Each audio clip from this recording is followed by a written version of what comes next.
Hello everyone and नमस्कार सभी को। आज हम लोग क्लास 10 जेक बोर्ड का हिंदी का लेखक, ठीक है, वो आपकी कहानी का सेक्शन कंप्लीट करने जा रहे हैं। हम लोग पद परिचय, कवि परिचय, कवि का सेक्शन, कविता का सेक्शन कर लिए हैं। अब पद का परिचय करेंगे। तो यहाँ सबसे पहले हम जानेंगे लेखक का परिचय। जो लेखक की कहानी लिखे हैं उनका परिचय जाने, लेखक परिचय जानेंगे, ठीक है। तो ये होता है स्वयं प्रकाश ने लिखे थे। नेताजी का चश्मा जो है वो आपका सबसे पहला चैप्टर है। नेताजी का चश्मा कौन लिखे थे? स्वयं प्रकाश। उनका जन्म जो हुआ था वो कब? 1947 1947 इंदौर पर मध्य प्रदेश में हुआ। रचनाएं कहानी संग्रह सूरज कब निकलेगा, आएंगे अच्छे दिन भी, संधान, आदमी जात का आदमी। उपन्यास भी लिखे हैं, बीच में विनय, ईंधन, वसुधा पत्रिका का संपादन भी किया। साहित्य पुरस्कार पहल सम्मान, वनमाली पुरस्कार, राजस्थान साहित्य अकादमी पुरस्कार। विशेष इसका जो मिला है, रोचक किस्सा गोई शैली में लिखी गई। उनके सभी कहानियां हिंदी की वाचिक परंपरा को समृद्ध करती है। अब आते हैं आगे पाठ परिचय। लेखक स्वयं प्रकाश द्वारा रचित नेताजी का चश्मा एक कहानी है। इस कहानी में देशभक्ति की भावना साफ साफ दिखाई देती है, जिसमें लेखक ने यह बताने का प्रयास किया है कि राष्ट्र निर्माण में सभी लोगों की भागीदारी होती है, चाहे उसका रंग, रूप, वेश भूषा, उम्र, अवस्था चाहे जैसी भी हो। एक साधारण सा गरीब अपंग व्यक्ति भी देशभक्ति और राष्ट्र निर्माण में किस प्रकार भागीदारी है। तो अब हम लोग क्वेश्चंस करेंगे। पहला क्वेश्चन आपको दिख रहा होगा, पाठ्य पुस्तक के प्रश्न उत्तर, जो आपके सेनानी ना होते हुए भी चश्मे वाले को लोग कैप्टन क्यों कहते थे? तो चश्मे वाला एक साधारण बहुत बूढ़ा मरियल सा लंगड़ा व्यक्ति था, जिसमें देशभक्ति की भावना कूट कूट कर भरी हुई थी। वह गांधी टोपी पहनता था और काले रंग का चश्मा लगाता था। उसे नेताजी की बिना चश्मे वाली मूर्ति अच्छी नहीं लगती थी, इसलिए नेताजी की मूर्ति को प्रतिदिन चश्मा लगाता था। शायद उसे नेताजी की बिना चश्मे की मूर्ति अच्छी नहीं लगती थी। उसकी इसी श्रद्धा को देखकर लोग उसे कैप्टन कहते थे। दूसरा क्वेश्चन बोलता है, हलदार साहब ने ड्राइवर को पहले चौराहे पर गाड़ी रोकने के लिए मना किया था, लेकिन बाद में तुरंत रोकने को कहा। हलदार साहब पहले मायूस क्यों हो गए थे? दूसरा क्वेश्चन मूर्ति पर सरकंडे का चश्मा क्या उम्मीद जगाता था? हलदार साहब इतनी सी बात पर भावुक क्यों हो उठे? तो इसका आंसर जो होगा, ये आपका काका हलदार साहब कैप्टन की मृत्यु हो गई यह जानकर मायूस हो गए थे। मूर्ति पर सरकंडे का चश्मा उम्मीद जगाता है कि यह धरती देशभक्ति से शून्य नहीं हुई है। अगर कैप्टन की मृत्यु हो गई तो क्या अन्य दूसरे लोग उस दायित्व का वहन करने को तैयार है? सबसे बड़ी बात यह है कि उस सरकंडे का चश्मा किसी छोटे बच्चे के हाथों से बनाया गया था, जो इशारा करती है कि भावी पीढ़ी भी देशभक्ति की भावना से भरी हुई है। हलदार साहब के लिए बस इतनी सी बात नहीं थी, बल्कि बहुत बड़ी बात थी कि आने वाली पीढ़ी में भी अपने क्रांतिकारियों के प्रति प्रेम एवं सम्मान के भाव अंकुर हैं, जो आगे वट वृक्ष के समान हो सकते हैं। यह बात उनके मन में आशा जगाती है कि कस्बे में अभी देशभक्ति जिंदा है। आशय स्पष्ट कीजिए। बार बार सोचते क्या होगा उस कौम का जो अपने देश की खातिर घर गृहस्थी, जवानी, जिंदगी सब कुछ छोड़ देने वालों पर भी हंसती है और अपने लिए बिकने के मौके ढूंढती है।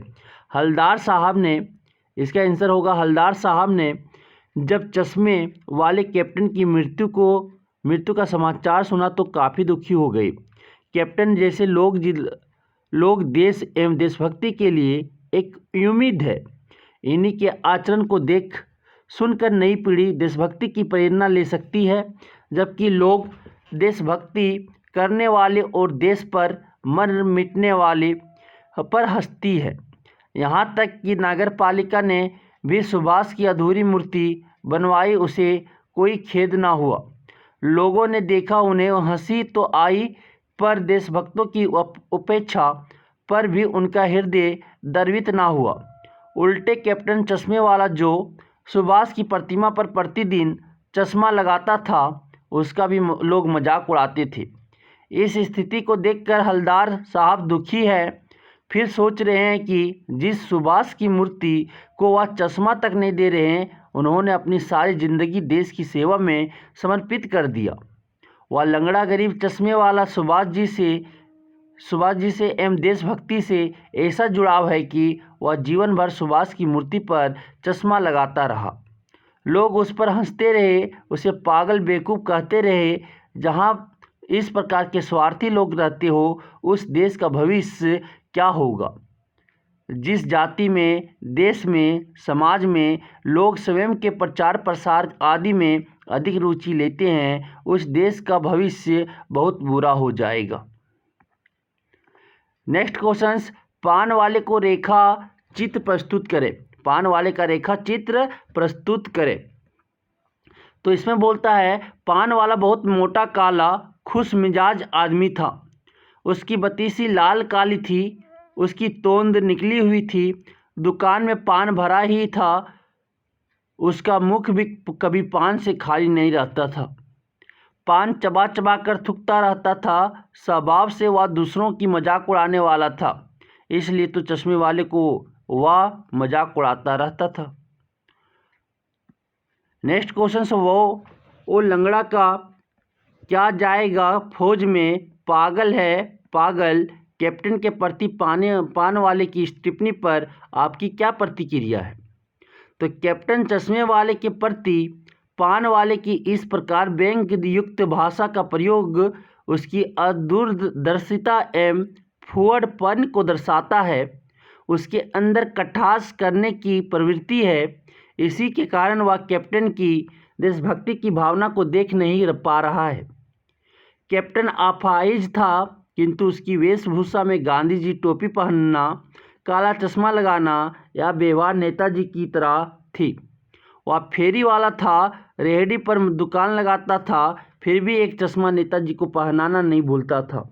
यदि उसे उस चश्मे की आवश्यकता होती तो क्षमा मांगता हुआ चश्मा निकालता, उसके स्थान पर दूसरा चश्मा लगा देता।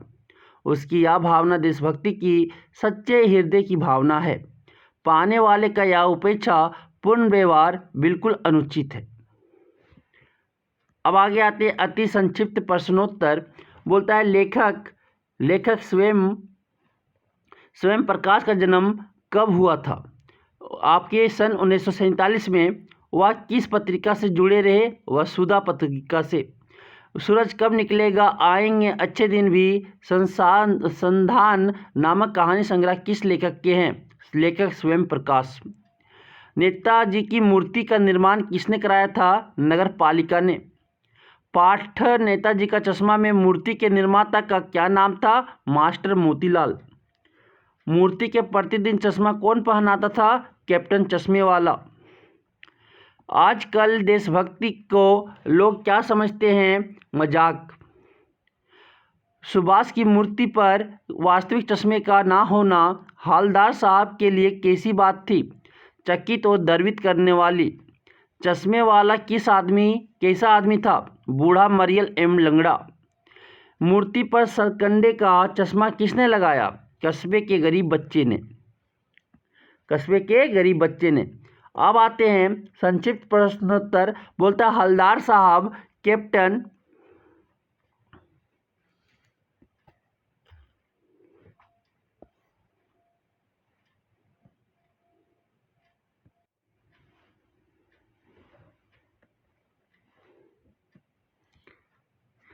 हवलदार साहब कैप्टन से जब तक साक्षात नहीं मिले थे, तब तक उनके मानसिक पटल पर उसका कैसा चित्र रहा होगा? जब तक हवलदार साहब चश्मे वाले से नहीं मिले थे, तब तक उनके मन में एक खास छवि होगी कि कैप्टन हट्टा कट्टा भद्र पुरुष होगा। जो स्वतंत्रता सेनानी हो सकता है या नेताजी के साथ उनकी सेना में काम किया होगा, इसलिए वह एक गर्वीला एवं रौबदार व्यक्ति होने की कल्पना कर लेते हैं। हलदार साहब को कौन सी बात विचित्र और दुख भरी लगी थी? हलदार साहब कस्बे से जब गुजरते तो नेताजी की मूर्ति पर देखा करते थे। उन पर प्रतिदिन बदलता हुआ भिन्न भिन्न फ्रेम वाला रियल चश्मा उनकी कौतुकमरी लगती थी। मूर्ति के विषय में प्रतिदिन नई नई सूचनाएं इकट्ठा करना और लोगों से बातें करना भी उन्हें आनंददायी लग रहा था। कैप्टन से मिलकर वह देशभक्ति की सच्ची अनुभूति से अभिभूत हो गए थे। मूर्ति पर वास्तविक चश्मे के ना होने से वे दुखी हो गए थे। अब आते हैं आगे नेक्स्ट क्वेश्चन, पान वाले और हलदार साहब की सोच में क्या अंतर था, स्पष्ट करें। पान वाले और हलदार साहब की सोच में काफ़ी अंतर था।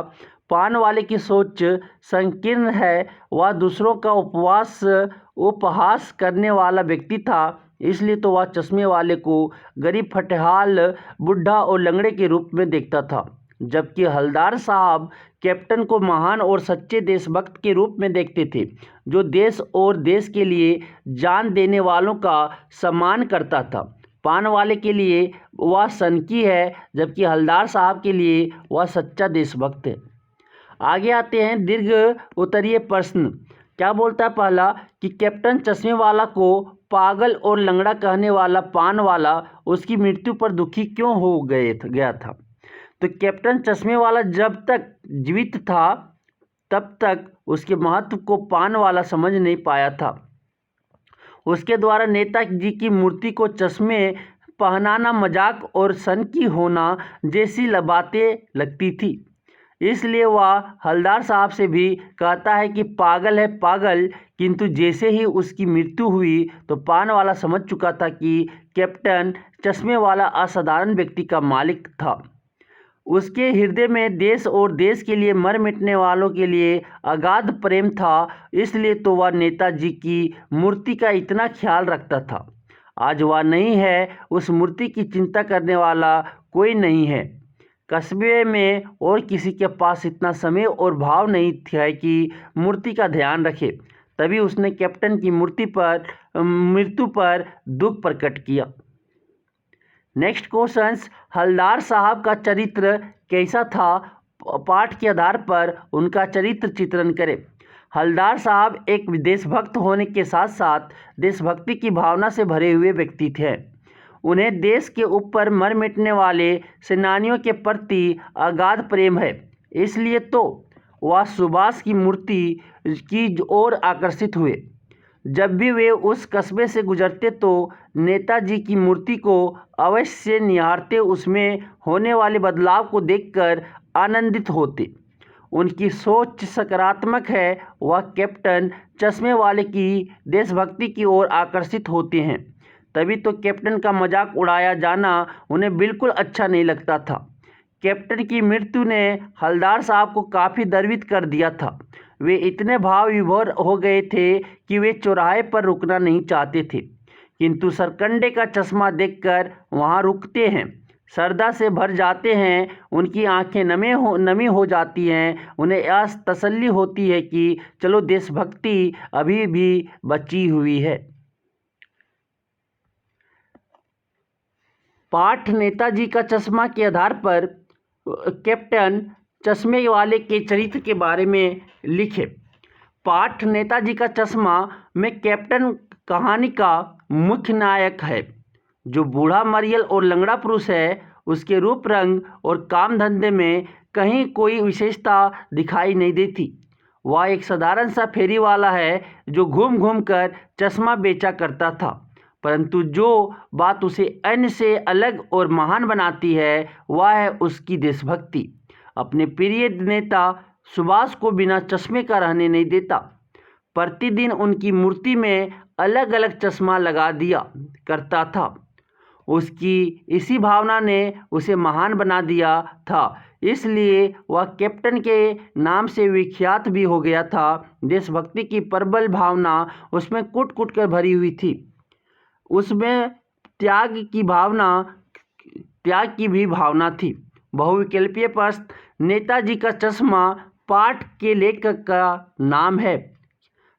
नेताजी का चश्मा पाठ के लेखक का स्वयं प्रकाश। क्या हो जाएगा? ख ऑप्शन। नेताजी की मूर्ति कहाँ लगाई गई थी? मुख्य बाजार के चौराहा पर। मुख्य बाजार के चौराहों पर। क्या हो जाएगा आपके? ग ऑप्शन। नेताजी मूर्ति में कैसे लग रहे थे? नेताजी मूर्ति में मासूम और कमसिन। क्या हो जाएगा? घ। आगे अब आते हैं गद्यांश। निम्नलिखित गद्यांश को पढ़कर सही विकल्प पर टिक लगाएं। हलदार साहब को पाने वाला द्वारा इस एक देशभक्त का इस तरह मजाक उड़ाया जाना अच्छा नहीं लगा। मुड़कर देखा, अवाक रह गए। एक बेहद बूढ़ा मरियल सा लंगड़ा आदमी, सिर पर गांधी टोपी और आंखों पर काला चश्मा लगाए, एक हाथ में एक छोटी सी संदूकची और दूसरे हाथ में एक बांस पर टंगे बहुत से चश्मे लिए अभी अभी एक गली से निकला था और अब एक बंद दुकान के सहारे अपना बांस टिका रहा था। तो इस बेचारे की दुकान भी नहीं फेरी लगाता है। हलदार साहब चक्कर में पड़ गए। पूछना चाहते थे, इसे कैप्टन क्यों कहते हैं? क्या यह इसका वास्तविक नाम है? लेकिन पान वाले ने साफ बता दिया था कि अब वह इस बारे में और बात करने को तैयार नहीं। ड्राइवर भी बेचैन हो रहा था, काम भी था। हलदार साहब जीप में बैठकर चले गए। तो यहाँ पे कुछ क्वेश्चन है, उसके आंसर करना है। क्या है? पहला देखिएगा कि हलदार साहब को कौन सी बात बुरी लगी? मरियल सा बूढ़ा आदमी को सिर पर गांधी टोपी पहनना, पान वाले द्वारा देशभक्त का मजाक उड़ाया जाना, या कैप्टन का गली गली में घूम के चश्मा बेचना, या पान वाले द्वारा साफ इनकार करना। इसका ऑप्शन क्या हो जाएगा? ख, पान वाले द्वारा देशभक्त का मजाक उड़ाया जाना। चश्मे वाले को देखकर हलदार साहब चक्कर में क्यों पड़ गए? कि एक बूढ़ा मरियल लंगड़ा आदमी की देशभक्ति को देखकर। क्या हो जाएगा? ऑप्शन ग हो जाएंगे। क्या हो जाएंगे? ऑप्शन ग हो जाएंगे। नेक्स्ट है आपके क्या? हलदार साहब और चश्मे वाले में क्या समानता है? हलदार साहब दोनों देशभक्त थे। क्या हो जाएंगे? ऑप्शन ख हो जाएंगे। दोनों क्या थे? देशभक्त थे। हलदार साहब नेताजी की मूर्ति पर रियल चश्मा देखकर सर्वप्रथम क्या सोचते हैं कि प्रशासनिक अधिकारियों का कार्य सराहनीय है। क्या सोचते हैं? कि प्रशासनिक अधिकारियों का कार्य सराहनीय। क्या हो जाएगा? ऑप्शन का हो जाएंगे। नेक्स्ट है आपका, नेताजी की मूर्ति पर सरकंडे का चश्मे को देखकर क्या उम्मीद जगती है? नए लोगों में देशभक्ति की उम्मीद। क्या हो जाएगा? ऑप्शन ख हो जाएंगे। ड्राइंग मास्टर का क्या नाम था? मोतीलाल। क्या था? मोतीलाल। क्या हो जाएगा? ऑप्शन का हो जाएंगे। अब आते हैं नेक्स्ट चैप्टर देखेंगे। नेक्स्ट चैप्टर है आपका बाल गोविंद भगत क्या बोलता है? लेखक परिचय देखेंगे। वो राम विश्व बेनीपुरी लिखे हैं। क्या बोलते हैं? जन्म उनका जो हुआ था सन 1899 में हुआ था। 1899 में बिहार जिला मुजफ्फरपुर बेनीपुर में गांव में। तो बोलते हैं मृत्यु उनका जो हुआ था 1968 में हुआ था।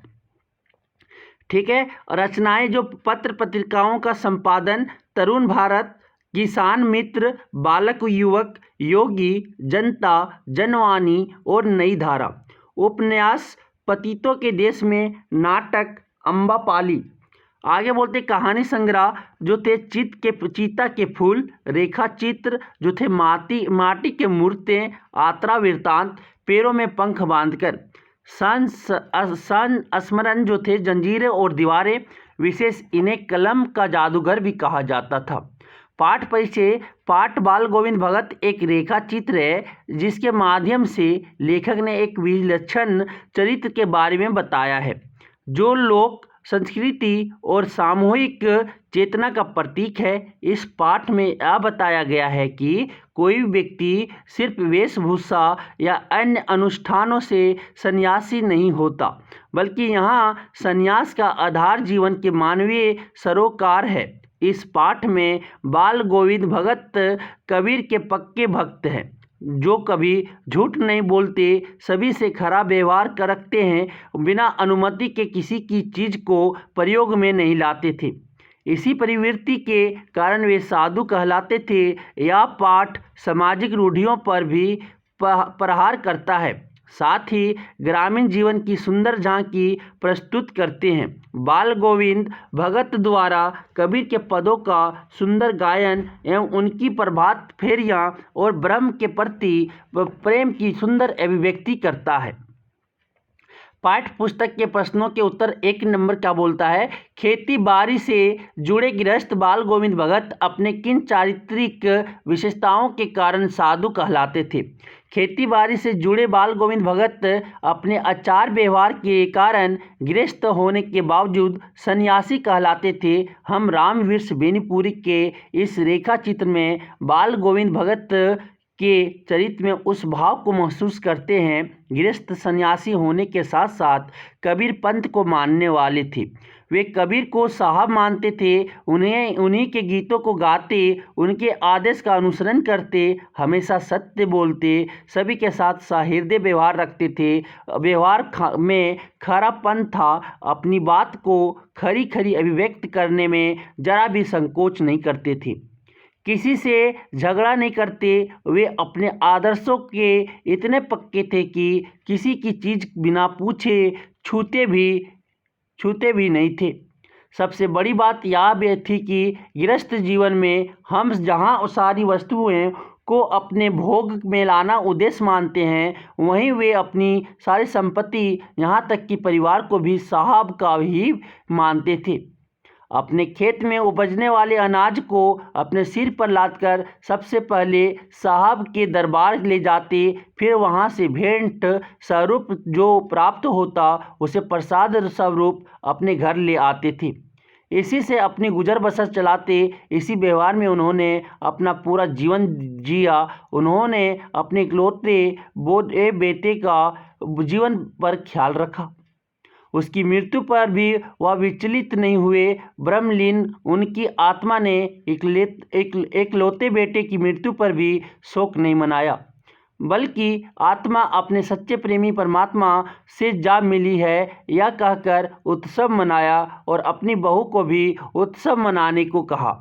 सामाजिक रूढ़ियों को तोड़ते हुए बहू से ही बेटे को मुख अग्नि दिलाई। बेटे की मृत्यु के बाद बहू को अपने पास नहीं रखा, बल्कि उसके भाई को बुलाकर साथ भेज दिया और कहा इसकी दूसरी ब्याह करा देना, स्वयं अकेले रहे, अपने आदर्शों पर चले और अपनी इच्छा अनुसार ही मरे। इस तरह की विशेषताओं ने उन्हें विशेष और भिन्न बना दिया था, इसलिए लोग उन्हें साधु कहा करते थे। भगत की दूसरा नंबर, भगत की पुत्र वधू उन्हें अकेले क्यों नहीं छोड़ना चाहती थी? भगत की पुत्र वधू यह जानती थी कि अपने इकलौते बेटे की मृत्यु के बाद उसके ससुर अकेले रह जाएंगे। संसार की वस्तुओं से उनका कोई सरोकार रहा भी नहीं। अब इस उम्र में वे अपना खाने पीने तक का भी ख्याल नहीं रख पाते थे। बीमार पड़ने पर उनकी सेवा कौन करेगा, यह सब सोचकर वह बाल गोविंद भगत के साथ ही रहना चाहती थी, उन्हें अकेला नहीं छोड़ना चाहती थी। भगत ने अपने बेटे की मृत्यु पर, क्वेश्चन नंबर 3 क्या बोलता है? भगत ने अपने बेटे की मृत्यु पर अपनी भावनाएं किस तरह व्यक्त की? भगत अपने बेटे की मृत्यु पर साधारण मनुष्य की तरह बिलख बिलख कर रोए नहीं, बल्कि मृत्यु को ईश्वर की इच्छा मानकर स्वीकार किया। कहा कि आज परमात्मा ने वर्षों के बिछड़े हुए आत्मा रूपी प्रेमी को अपने पास बुला लिया है, इसलिए तो बेटे के मृत शरीर को आंगन में एक चटाई पर लिटाकर एक सफ़ेद चादर से ढक दिया था। उस पर फूल और तुलसी दल बिखेर दिए थे।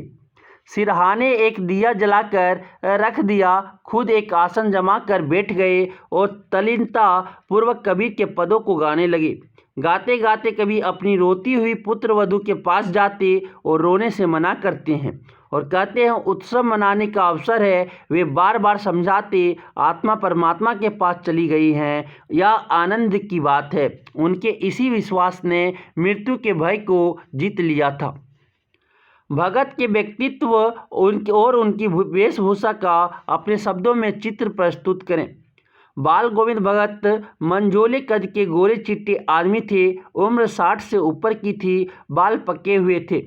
लंबी दाढ़ी या जटा जूट नहीं थी, किंतु चेहरे पर सफ़ेद दाढ़ी जगमगाती लहराती थी। कपड़े काफ़ी कम पहना करते थे, कमर में एक लंगोटी मात्रा, सिर पर कबीरपंथियों सी टोपी पहनते थे, जाड़े के दिनों में काली एक कमली ओढ़ा करते थे और मस्तक पर हमेशा चमकता हुआ नंदी चंदन लगा रहता था। गले में तुलसी की माला बंधी रहती थी। हर एक अवसर पर कबीर के पदों को हाथों में खंजड़ी लिए गाया करते थे। इस तरह से हम देखते हैं कि बाल गोविंद भगत का व्यक्तित्व व्यक्ति भाव में डूबे गायक भक्त की तरह था। उनके लिए भागवत भजन जीवन का आधार था। उनके गीतों को सुनने वाले भी मंत्र मुग्ध हो जाते थे, संग संग गीतों को गुनगुनाने और ताल पर नृत्य करने लगते थे। इस प्रकार वह एक सशक्त व्यक्तित्व एवं स्पष्ट चरित्र के मालिक थे। बाल गोविंद भगत की दिनचर्या लोगों के अचरज का कारण क्यों थी? बाल गोविंद भगत की दिनचर्या अन्य लोगों की दिनचर्या से अलग होने के कारण अचरज की बात बन चुकी थी। सामान्य लोगों की तरह वह भी गृहस्थ थे। गृहस्थ होने के बावजूद ईश्वर व्यक्ति में तल्लीनता कबीरपंथी गायन में साफ साफ दिखाई देती है। गीतों के माध्यम से वह प्रभु से जुड़े हुए थे। आम जीवन की सारी कर्तव्यों का निर्वहन करते हुए परमात्मा का बोध अचरज की बात क्यों ना हो। अपने इकलौते बेटे की मृत्यु पर शोक मनाने के बजाय उत्सव मनाने का आग्रह अचरज की ही तो बात है। हम उनके दिनचर्या की बात करें तो पता चलता है कि सुबह और शाम कबीर के पदों के गायन में बिताता है।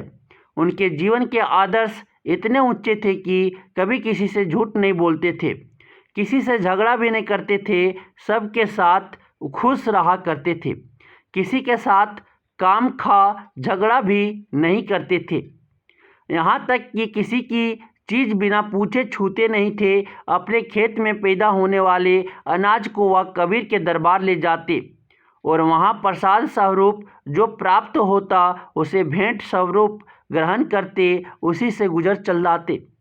इस प्रकार उनकी दिनचर्या में पदों का गाना, गृहस्थी के कार्य करना, प्रभातियाँ, संत समागम आदि में जीवन बिताना सभी अचरज के कारण थे।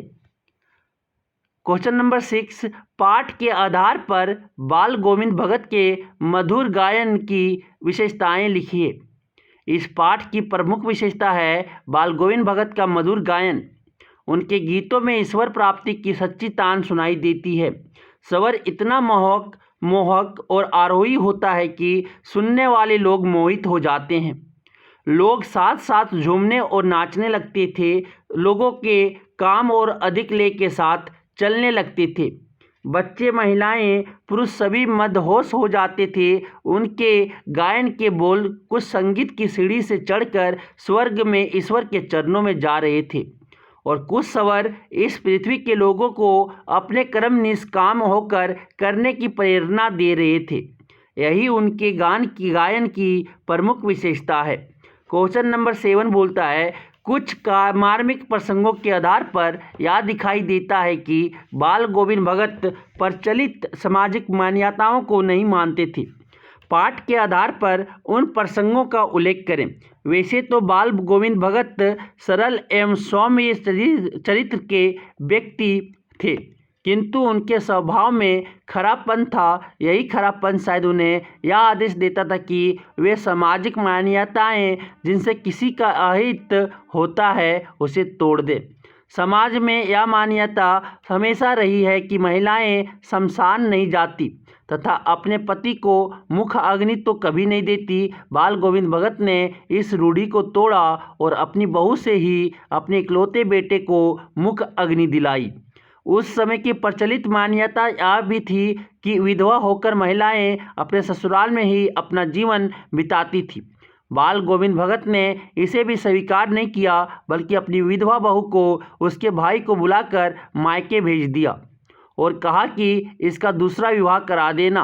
भगत के जीवन की सबसे बड़ी घटना थी उनके इकलौते बेटे की मृत्यु। आमतौर पर बेटे या संतान की मृत्यु पर माता पिता टूट जाते हैं, खूब रोते हैं। बहुत लोग तो दुख से बाहर निकल ही नहीं पाते, लेकिन बाल गोविंद भगत अपने इकलौते बेटे की मृत्यु पर रो नहीं रहे हैं, उत्सव मना रहे हैं, कह रहे हैं कि आत्मा अपने प्रेमी परमात्मा के पास जा चुकी है, तो कैसा शोक मनाना। अपनी इकलौती बहू को भी रोने से मना करते हैं। इन घटनाओं के माध्यम से यह अज्ञात तो होता है कि भगत प्रचलित सामाजिक बेकार मान्यताओं को नहीं मानते थे।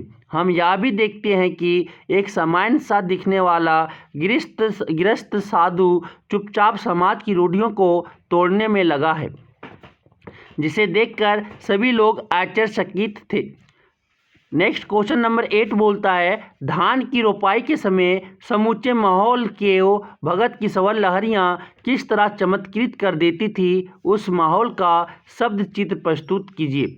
धान रोपने का समय वैसे तो अपने आप में एक त्यौहार का समय होता है।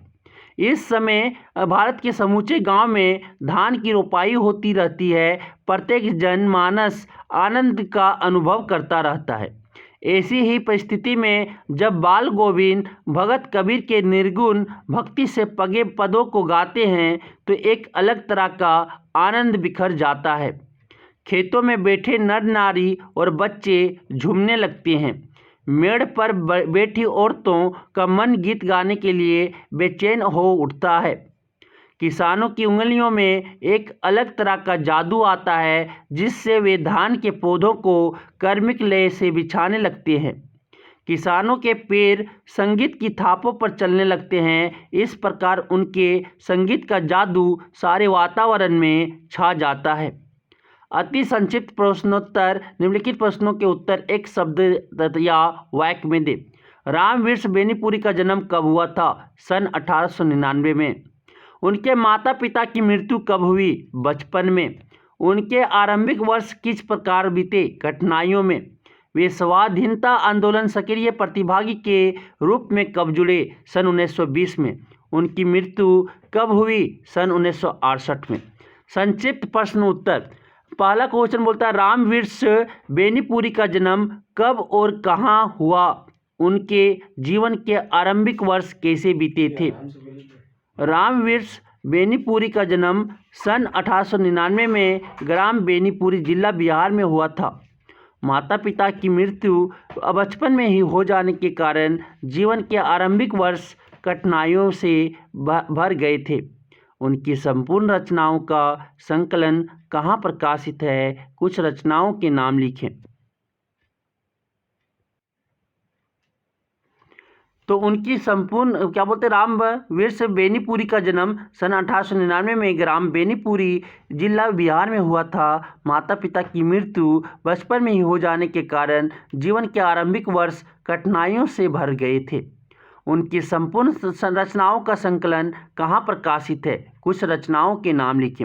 उनकी संपूर्ण रचनाओं का संकलन बेनीपुरी रचनावली के 8 खंडों में संकलित है। प्रमुख रचनाएं इस प्रकार है: कहानी चीता के फूल, संस्मरण, जंजीरें और दीवारें, रेखा चित्र, माटी की मूर्तें, उपन्यास पतितों के देश में, यात्रा वृत्तांत, पैरों के पंख बांधकर। रामवीर बेनीपुरी तीसरा, रामवीर बेनीपुरी की रचनाएं किस उम्र से छपने लगी? उन्होंने किस तरह के पत्र पत्रिकाओं का संपादन किया? पत्रिकाओं के नाम लिखें। 15 साल की छोटी उम्र से उनकी रचनाएं पत्र पत्रिकाओं में छपने लगी। वे अत्यंत प्रतिभाशाली पत्रकार थे। उन्होंने दैनिक, साप्ताहिक तथा मासिक पत्र पत्रिकाओं का सफल संपादन किया, जिसमें किसान मित्र, तरुण भारत, युवक, बालक जनता, योगी, जनवाणी और नई धारा आदि उल्लेखनीय है।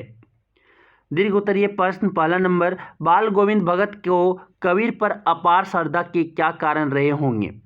तो भगत सिंह के कबीर के प्रति अगाध श्रद्धा का कारण कबीर पंथ के श्रेष्ठ सिद्धांत रहे होंगे। कबीर पंथ भक्ति काल का सर्वश्रेष्ठ पंथ था, जिसमें व्यक्ति गृहस्थ धर्म का निर्वाह करते हुए साधु स्वभाव धारण करके जीवन जी सकता था। कबीर अपने आप में एक सर्वश्रेष्ठ उदाहरण थे। इस पंथ को प्रत्येक व्यक्ति अपना सकता था। बाल गोविंद भगत जी भी शायद इसलिए कबीर पंथ को पसंद करते थे, चूँकि कबीर गृहस्थ जीवन पालन करते हुए भगवत साधना करते थे। भगत जी का भी अपना परिवार था, जिसका पालन पोषण करते हुए वह सरल, सहज, आडंबर रहित भक्ति मार्ग का अनुसरण करने में स्वयं को समर्थ पाते थे। तभी उन्होंने इस पंथ को अपने जीवन में अपनाया होगा। क्वेश्चन नंबर 2 क्या बोलता है, भगत के जीवन की किस घटना के आधार पर यह सिद्ध होता है कि मोह और प्रेम में अंतर होता है। भगत सिंह के जीवन की सबसे बड़ी घटना उसके इकलौते पुत्र की मृत्यु थी। इस घटना के आधार पर यह कहा जा सकता है कि मोह और प्रेम में अंतर होता है। मोह संसार की वस्तु है, लेकिन प्रेम अलौकिक होता है। पुत्र के प्रति मोह की भावना ही बाल गोविंद भगत को उसके मंदबुद्धि होने पर उस पर तरस कर उसके परिवार के भरण पोषण का दायित्व निभाने के लिए विवश करती है। संतान के इसी मोह ने भगत जी को उसके परिवार के कर्तव्यों का निर्वाह करते दिखाई देते हैं। साथ ही हम देखते हैं कि भगत जी के मन में परमात्मा के प्रति प्रेम की भावना भरी हुई थी। वे मानते थे कि परमात्मा प्रेम पुत्र मोह से उत्तम है। इसलिए अपने इकलौते पुत्र की मृत्यु के बाद भगत जी रोने के बजाय गीत गाकर उत्सव मनाते हैं। उन्होंने माना कि विरहनी आत्मा अपने प्रेमी परमात्मा से मिल चुकी है, अतः आत्मा के इसी चरम अवस्था को ही आनंद मानना चाहिए मोह बंधन का कारण है, जबकि प्रेम इसके विपरीत बंधन से मुक्ति है। बहुविकल्पीय प्रश्न। पाठ बाल गोविंद भगत में गोविंद भगत कबीर के पदों को बड़ी आत्मीयता से गाते थे। उन गीतों में कौन सा भाव निहित था? प्रभु मिलन का, देशभक्ति का, वियोग का, या इनमें से कोई नहीं? प्रभु मिलन का। क्या हो जाएगा? ऑप्शन का हो जाएंगे पहला का। दूसरा बोलता है बाल गोविंद भगत जी कौन सा व्यवसाय करते थे? खेती। क्या हो जाएगा? ऑप्शन का। भगत सिंह अपने बेटे का खास ख्याल क्यों रखा करते थे? क्यों बेटा सुस्त और बोधा था। क्या हो जाएगा? ऑप्शन गा हो जाएंगे। बाल गोविंद भगत की टोपी कैसी थी? बाल गोविंद कबीर पंथियों जैसी। क्या हो जाएगा? ऑप्शन गा हो जाएंगे। बाल गोविंद भगत ने अपने बेटे का दाह संस्कार अपनी पुत्र वधू से करवाया। इस कार्य से भगत जी की विचारधारा का परिचय मिलता है। ऑप्शन का रूढ़िवादिता का विरोध एवं प्रगतिशील विचारधारा का। गद्यांश, निम्नलिखित गद्यांश को पढ़कर सही उत्तर का चयन करें।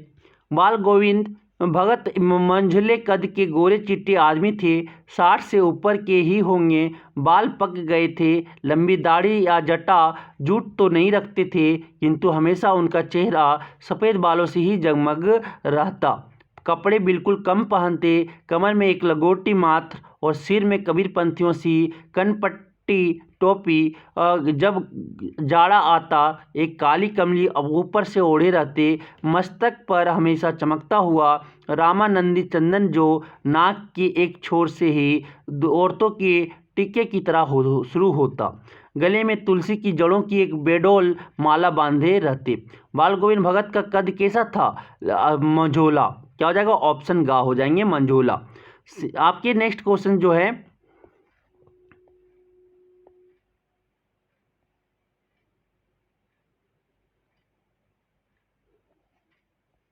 नेक्स्ट क्वेश्चन आपके बाल गोविंद भगत की उम्र कितनी थी? 60 के पार। ऑप्शन क्या हो जाएंगे? खा। बाल गोविंद भगत पाठ के लेखक का क्या नाम है? तो रामवृक्ष बेनीपुरी। क्या हो जाएगा? रामवृक्ष बेनीपुरी। आपके ऑप्शन का हो जाएंगे। Next question number 9। बाल गोविंद भगत किसकी जड़ों की बेडोल माला बांधे रहते थे? तुलसी की। किसके? तुलसी। ऑप्शन घा हो जाएंगे। पाठ बाल गोविंद भगत गद्य लेखन की कौन सी विद्या है? रेखा चित्र। कौन सी विद्या है? रेखा चित्र। क्या हो जाएगा? घ ऑप्शन। अब आते हैं लखनवी अंदाज। लखनवी अंदाज के लेखक जो हैं यशपाल जी हैं। पहला क्वेश्चन बोलता है लेखक यशपाल का संक्षिप्त परिचय दें। लेखक यशपाल का जन्म 1930 ईस्वी में पंजाब के फिरोजपुर छावनी में हुआ। उन्होंने प्रारंभिक शिक्षा कांगड़ा से प्राप्त किया। MBA लाहौर के नेशनल कॉलेज से प्राप्त किया। वे लाहौर में भगत सिंह और सुखदेव से मिले, वहीं से उनमें क्रांतिकारी की भावना जगी। सन 1976 में उनका निधन हो गया। प्रमुख रचनाएं ज्ञानदान, तर्क का तूफान, पिंजड़े की उड़ान, फूलों का कुर्ता आदि कहानी संग्रह है। झूठा सच, अमिता, दिव्या, पार्टी, कामरेड, दादा कामरेड, तेरी मेरी, उसकी बात आदि उनके प्रमुख उपन्यास हैं। दूसरी क्वेश्चन नंबर 2, लखनवी अंदाज पाठ का संक्षिप्त परिचय दे। लेखक असपाल द्वारा रचित लखनवी अंदाज एक व्यंग्य है, लेख है। ऐतिहासिक रूप से लखनऊ का अपना इतिहास रहा है। इसे नवाबों का शहर कहा गया है। लेखक ने इस पाठ में पतनशील समांति वर्ग का पर प्रहार किया है। उन्होंने इस पाठ के माध्यम से बनावटी जीवन जीने वाले व्यक्ति का पर कटाक्ष किया है।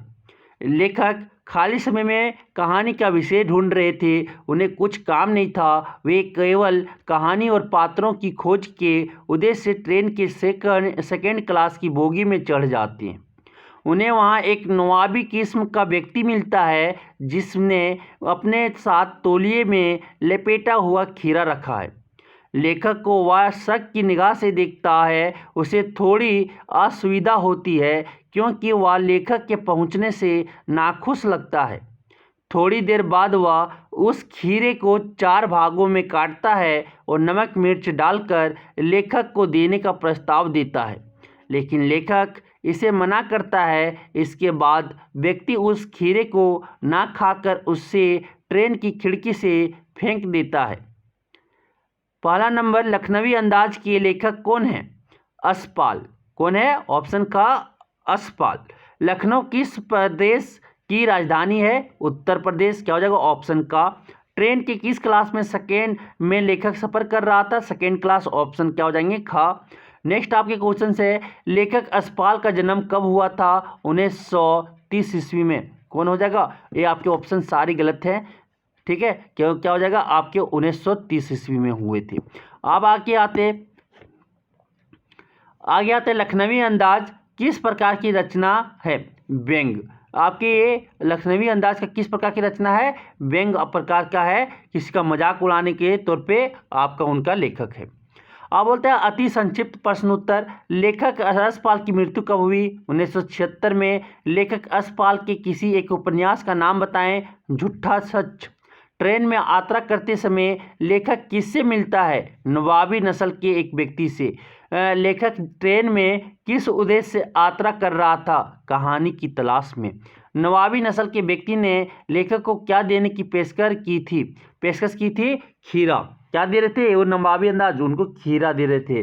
अब आते क्या? संक्षिप्त प्रश्न उत्तर। पहला नंबर, लेखक ने सेकेंड क्लास का टिकट क्यों खरीदा था?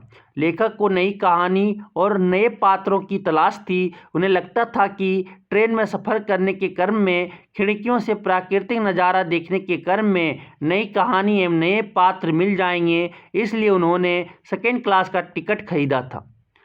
क्वेश्चन नंबर 2, नवाब ने खीरे के फांकों को खिड़की से बाहर क्यों फेंक दिया? नवाबी नस्ल के उस सफ़ेद पोश व्यक्ति के ठीक सम्मुख लेखक बैठा हुआ था। उसने देखा कि उस व्यक्ति ने खीरे को बड़े तरीके से काटा और लेखक को भी देने का प्रयास किया, लेकिन लेखक ने मना कर दिया। नवाबी नस्ल के उस व्यक्ति ने लेखक को अपनी रईसी दिखाने के लिए खीरे के फांकों को खिड़की से फेंक दिया। क्वेश्चन नंबर 3, लेखक ने खीरा खाने से क्यों मना कर दिया? लेखक सेकेंड क्लास की बोगी में प्रवेश करते हैं। उसने नवाबी नस्ल के उस व्यक्ति को देखा और समझ गया कि उसे लेखक के पहुंचने से अच्छा नहीं लगा। जब उसने पहली बार खीरा देने की पेशकश की तो लेखक ने मना कर दिया। जब दूसरी बार फिर यही बात दोहराई तो उन्होंने अपने आत्मसम्मान की रक्षा के लिए पुनः मना कर दिया। क्वेश्चन नंबर 4, लखनवी अंदाज पाठ में लेखक ने मुख्यतः किस पर व्यंग्य किया? लखनवी अंदाज पाठ में लेखक ने पतनशील समांती वर्ग पर व्यंग किया है, उन्होंने इस पाठ के माध्यम से दिखावटी और बनावटी जीवन जीने वाले लोगों पर कटाक्ष किया है। उन्होंने देखा कि नवाबी नस्ल के उस व्यक्ति ने कैसे खीरे के फांकों को सूंघ कर फेंक दिया है। यह केवल लेखक को दिखाने के लिए था। क्वेश्चन नंबर 5, लेखक को ट्रेन में सफ़र करने के क्रम में नई कहानी पात्र कैसे मिल जाते हैं। लेखक नई कहानी और पात्र की तलाश के उद्देश्य से ही ट्रेन में सफ़र कर रहा था। उसे यह उम्मीद नहीं थी कि नवाबी नस्ल का वह व्यक्ति ही उसकी नई कहानी का पात्र होगा, लेकिन उनकी दिखावटी और बनावटी व्यवहार के कारण लेखक के लिए नवाबी नस्ल का वही व्यक्ति उनकी अगली कहानी का पात्र बन गया। दीर्घ उत्तरीय प्रश्न उत्तर बोलता है, लेखक को नवाबी नस्ल के सफ़ेद पोश व्यक्ति का व्यवहार कैसे दिखावटी और बनावटी लगा। लेखक नई कहानी और नए पात्रों की तलाश में ट्रेन में सफ़र कर रहा था। एकांत ही तलाश में उसने ट्रेन के सेकेंड क्लास का टिकट खरीदा। जब वह बोगी में घुसा तो लेखक की उम्मीद के विपरीत वहाँ नवाबी नस्ल का एक व्यक्ति बैठा हुआ था। उनके पहुंचने से उस व्यक्ति को अच्छा नहीं लगा। उसने सोचा कि सेकेंड क्लास में सफ़र अन्य लोग नहीं कर सकते अथवा अन्य लोग का ट्रेन के सेकेंड क्लास में सफ़र करना उन्हें अच्छा नहीं लगा। जब वह बैठता है तो देखता है वह व्यक्ति बाल्ब खीरा निकालता है और तरीके से काटता है। उस खीरे के कटे हुए भागों में वह नमक मिर्च छिड़कता है और उसे केवल सूंघकर के खिड़की के बाहर फेंक देता है। उस व्यक्ति ने ऐसा इसलिए किया क्योंकि उसके सम्मुख लेखक बैठा हुआ था और वह लेखक को यह दिखाने का प्रयास कर रहा था कि वह कितना रईस है।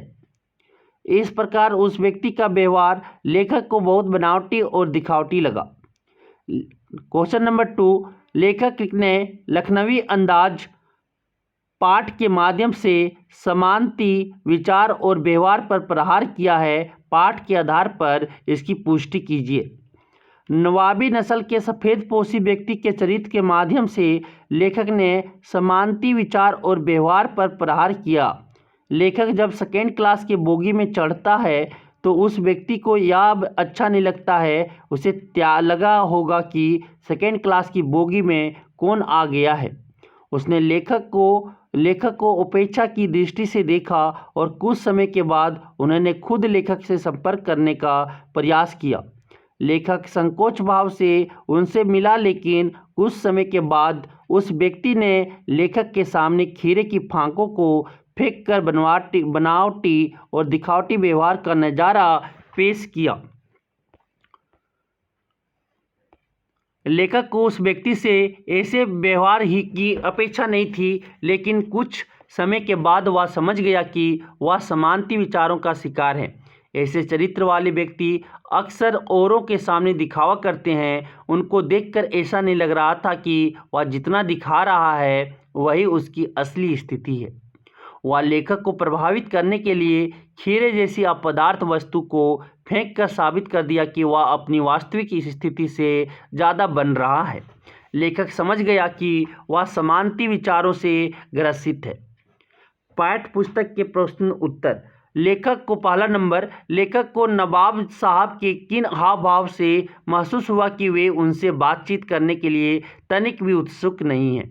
सेकेंड क्लास के डिब्बे में जब लेखक चढ़ता है और देखता है कि वहाँ सफ़ेद पोश व्यक्ति बैठा हुआ है, वह व्यक्ति लेखक को देखकर असंतोष जाहिर करता है। ऐसा लगा मानो लेखक के आने से उसके एकांत में बाधा पड़ गई। वह खिड़की से बाहर देखने का नाटक कर रहा था। इसके साथ ही साथ वह डिब्बे के चारों तरफ की स्थिति को टटोल रहा था, लेकिन लेखक से नज़र नहीं मिलाया। लेखक को मालूम हो गया कि वह लेखक से बात करने के लिए तनिक भी उत्सुक नहीं है। क्वेश्चन नंबर 2 क्या बोलता है, नवाब साहब ने बहुत ही अत्र से खीरा काटा, नमक मिर्च भुरका, अंततः सूंघकर ही खिड़की से बाहर फेंक दिया। उन्होंने ऐसा क्यों किया होगा? उनका ऐसा करना उनके कैसे स्वभाव को इंगित करता है? नवाबों के इस व्यवहार में हमेशा दूसरों के सामने अपनी नवाबी जमाने की बात रहती है। इस प्रकार के व्यक्ति हमेशा अन्य समाज अथवा सामान्य समाज के व्यवहार से इतर अपना व्यवहार एवं चरित्र दिखाते हैं। उन्हें सामान्य लोगों के जैसा व्यवहार करना अच्छा नहीं लगता है। वे हमेशा दिखावटी व्यवहार करने के पक्ष में रखते हैं। जब वह लेखक से मिलता है तो उसे अपनी नवाबी व्यवहार दिखाने का अवसर मिल जाता है।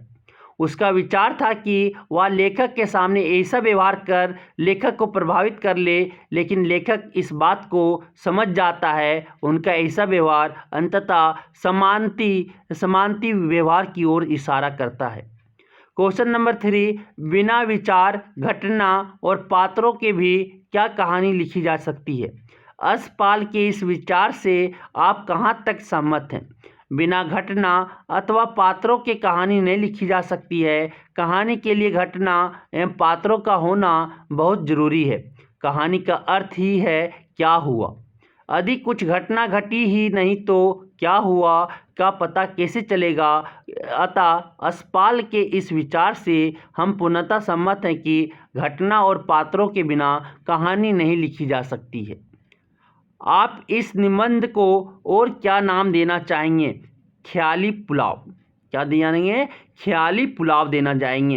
अब आते हैं नेक्स्ट चैप्टर, मानवीय करुणा की दिव्य चमक। वो कौन लिखे हैं? इनका लेखक हैं सर्वेश्वर दयाल सक्सेना। उनका जन्म 1927 ईस्वी में 1927 में उत्तर प्रदेश जिला बस्ती में हुआ। मृत्यु उनका 1983 में हुआ। काव्य संग्रह काठ की घंटियाँ, कुआनो नदी, जंगल का दर्द, खुटियों पर टंगे लोग। उपन्यास पागल कुत्तों का मसीहा, सोया हुआ जल, कहानी संग्रह लड़ाई, नाटक बकरी। बाल साहित्य भों भों खों खों, बतूता का जूता, लाख की नाक। लेखों का संग्रह चर्चे और चरखे। पुरस्कार साहित्य अकादमी पुरस्कार खुटियों पर टंगे लोग। सार इस पाठ का संबंध फादर कामिल बुल्के से है या संस्मरण शैली में लिखा गया है। अपने को भारतीय कहने वाले फादर बुल्के का जन्म बेल्जियम यूरोप के रेब्स चैपल शहर में हुआ था। वे हिंदी को राष्ट्रभाषा के रूप में देखना चाहते थे। फादर बुल्के ने प्रसिद्ध अंग्रेजी हिंदी कोश तैयार किया। वे प्रारंभिक अर्थ में सन्यासी नहीं थे। लेखक के साथ फादर बुल्के का घनिष्ठ संबंध था। लेखक का मानना है कि जब तक राम कथा है, इस विदेशी भारतीय साधु को याद किया जाएगा तथा उन्हें हिंदी भाषा और बोलियों के अगाध प्रेम का उदाहरण माना जाएगा। पाठ्य पुस्तक के प्रश्न। पहला नंबर, फादर की उपस्थिति देवदार की छाया जैसी क्यों लगती थी? देवदार का वृक्ष आकार में लंबा चौड़ा होता है एवं छायादार भी होता है। बड़े आकार के होने के कारण वह लोगों को छाया देकर शीतलता प्रदान करता है। उसी तरह फादर बुल्के परिमल की गोष्ठी में सबसे बड़े माने जाते थे। वे सबके साथ पारिवारिक रिश्ता बनाकर रखते थे। सबके घरों के उत्सवों और संस्कारों में पुरोहित की भांति उपस्थित रहते थे। हर व्यक्ति उनसे स्नेह और सहारा प्राप्त करता था। उनकी नीली आंखों में हमेशा वात्सल्य चमकता रहता था। इस कारण सबको उनकी उपस्थिति देवदार की छाया के समान प्रतीत होती थी। क्वेश्चन नंबर 2, फादर बुल्के भारतीय संस्कृति के एक अभिन्न अंग है। किस आधार पर ऐसा कहा गया है? फादर बुल्के बेल्जियम से भारत आए थे। भारत में रहकर वे यहाँ की संस्कृति में पूरी तरह रच बस गए थे। जब उनसे पूछा गया कि आपको अपने देश की याद आती है तो उन्होंने उत्तर दिया, मेरा देश तो अब भारत है। यहाँ रहकर उन्होंने रामकथा के उद्भव और विकास पर शोध कार्य किया। फादर बुल्के ने हिंदी को राष्ट्रभाषा के रूप में प्रतिष्ठित करने के लिए बहुत प्रयास किया। ब्लू बर्ड तथा बाइबल का हिंदी रूपांतर किया एवं अंग्रेजी हिंदी का सबसे अधिक प्रमाणिक कोश तैयार किया। वे भारतीय संस्कृति के अनुरूप ही वसुदेव कुटुंबकम की भावना से ओतप्रोत थे। इसका प्रकार कहा जा सकता है कि फादर बुल्के भारतीय संस्कृति के एक अभिन्न अंग हैं। क्वेश्चन नंबर 3, पाठ में आई इन प्रसंगों का उल्लेख कीजिए जिनसे फादर बुल्के का हिंदी प्रेम प्रकट होता है। इस पाठ में अनेक ऐसे प्रसंग आए हैं जिनसे फादर बुल्के का हिंदी प्रेम प्रकट होता है। जैसे फादर बुल्के ने इलाहाबाद से हिंदी में एमए किया, रामकथा उत्पत्ति और विकास शोध प्रबंध प्रयाग विश्वविद्यालय के हिंदी विभाग में रहकर 1950 में पूरा किया। इलाहाबाद में फादर बुल्के परिमल नाम की साहित्यिक संस्था से जुड़े थे। वे वहाँ हिंदी भाषा और साहित्य से संबंधित गोष्ठियों में गंभीर बहस करते थे। उन्होंने एक नाटक ब्लू बर्ड का हिंदी में नीलपंछी के नाम से अनुवाद भी किया।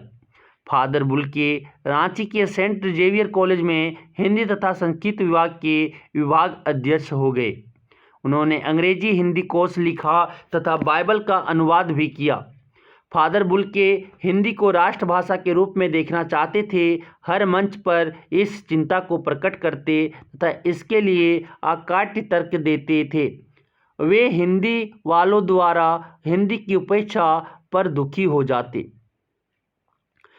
क्वेश्चन नंबर 4, इस पाठ के आधार पर फादर कामिल बुल्के की जो छवि उभरती है उसे अपने शब्दों में लिखिए। फादर कामिल बुल्के एक आत्मीय सन्यासी थे। वे ईसाई थे, इसलिए सफ़ेद चोगा पहनते थे। अपने हर प्रियजन के लिए उनके हृदय में ममता और अपनत्व की अमृतमयी भावना उमड़ती रहती थी। वे अपने प्रियजनों को आशीषों से भर देते थे। भारत को अपना देश मानते हुए यहाँ की संस्कृति में रच बस गए थे। हिंदी के उत्थान के लिए वे सदैव तत्पर रहते थे। फादर बुल्के अपने स्नेहीजनों के व्यक्तिगत सुख दुख का सदा ध्यान रखते थे। वे रिश्ता बनाते थे तो तोड़ते नहीं थे। उनके शब्द सबको स्नेह, सांत्वना, सहारा और करुणा से भर देते थे। लेखक ने फादर बुल्के को मानवीय करुणा की दिव्य चमक क्यों कहा है? लेखक ने फादर कामिल बुल्के को मानवीय करुणा की दिव्य चमक कहा है क्योंकि फादर बुल्के उनके घरों के किसी भी उत्सव और संस्कार में बड़े भाई और पुरोहित जैसे खड़े होकर अपने आशीषों से भर देते थे। लेखक ने उनको क्रोध में कभी नहीं देखा, आवेश में देखा है और ममता तथा प्यार में लबालब छलकता महसूस किया है। वे लोगों के सुख दुख में शामिल होकर उनके प्रति सहानुभूति प्रकट करते थे तथा उन्हें सांत्वना भी देते थे। क्वेश्चन नंबर 6 बोलता, फादर बुल्के ने सन्यासी की परंपरागत छवि से अलग एक नई छवि प्रस्तुत की है। कैसे?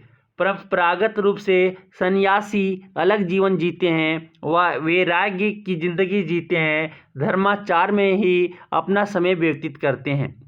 फादर बुल्के सन्यासी होते हुए भी अपने परिचितों के साथ गहरा लगाव रखते थे। उनसे मिलने के लिए सदैव आतुर रहते थे तथा सबसे गले लगकर मिलते थे। वे सबके सुख दुख में शामिल होते। एक बार जिससे रिश्ता बना लेते उसे कभी नहीं तोड़ते। सबके प्रति अपनत्व, प्रेम और गहरा लगाव रखते थे। अन्य धर्म वालों के उत्सव संस्कारों में भी घर के बड़े बुजुर्ग की भांति शामिल होकर सबको अपने आशीषों से भर देते थे। इस आधार पर कहा जा सकता है कि फादर बुल्के ने सन्यासी की परंपरागत छवि से अलग छवि प्रस्तुत की है। आशय स्पष्ट कीजिए का नम आंखों को मिलना सहाय फैलाना है।